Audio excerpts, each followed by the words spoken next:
Hello, everyone. Today, I would like to share with you a story that birthed two questions which changed how I understand resilience.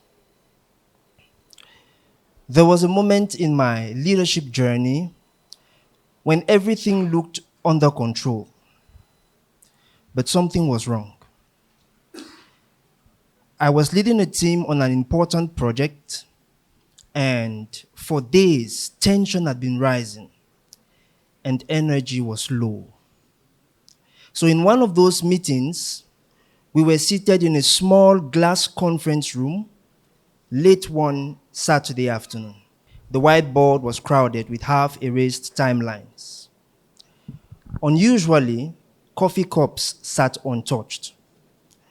I observed a teammate leaning back in his chair with his arms folded across his chest. Another teammate kept tapping her pen. She wasn't writing. She was just tapping the pen. The project was important, but we were behind on schedule, and everyone knew it. So somebody dared mention the deadline. Soon enough, another person challenged it. At that moment, people started talking at the same time, basically talking over each other. And as voices overlapped, I instinctively did what many people and many leaders do when discomfort rises. I took over the room. I spoke first. I gave instructions. I clarified. I redirected. I reinforced the plan. My voice was steady and decisive, like it is now. And within seconds, the room went quiet. I was relieved because I felt that calm had returned. But what I didn't realize was that silence was not stability. It was withdrawal. And that silence forced me to confront a question, the first one that changed how I understand resilience. And the question is, why in moments of uncertainty do we rush to speak, even when listening might save the room? Well, in the days that followed, something shifted. Our meetings became shorter, quieter, and colder. The teammate who used to challenge assumptions stopped raising her hand. The one who would question timelines now simply nodded and said nothing else.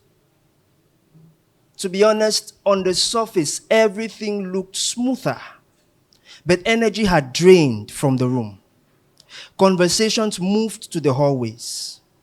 Concerns were whispered after meetings. Creativity grew thin, and people had not disengaged from the project. They had disengaged from the conversation. And that made me realize something very uncomfortable. Teams don't break in moments of chaos. They break in the silence that follows when people no longer feel safe to speak. And I had created that silence. I thought I had stabilized my team, but I had quietly fractured it. And so I began asking myself an even harder question, the second one. But why did I speak first? It wasn't dominance. It wasn't ego. It was discomfort. You see, uncertainty in moments of crisis triggers something fundamental in all of us. In those moments, silence feels unsteady. Tension feels threatening. Lack of clarity seems dangerous. And speaking in that moment, especially speaking first, helps to reduce that discomfort. But here is a deeper truth. The deeper truth is, in trying to regulate our own discomfort, we end up suppressing the voices around us. For instance, when a leader speaks first, in a moment of real tension, others begin calculating and wondering, does my opinion count? Is contradiction welcome? Or is it safer to remain quiet? And slowly but surely, the room contracts. Not because people lack ideas, but because psychological safety disappears. And this isn't just about leadership. Strip away the title and it becomes a human story. In families, in friendships, in classrooms, in communities. When tension rises, the most anxious person usually rushes to speak first. Not necessarily to dominate, but to regulate themselves. And in doing so, they usually shut others out. That experience greatly reshaped how I define resilience. We often view resilience as staying strong, having all the answers, rising up and taking charge when things are falling apart.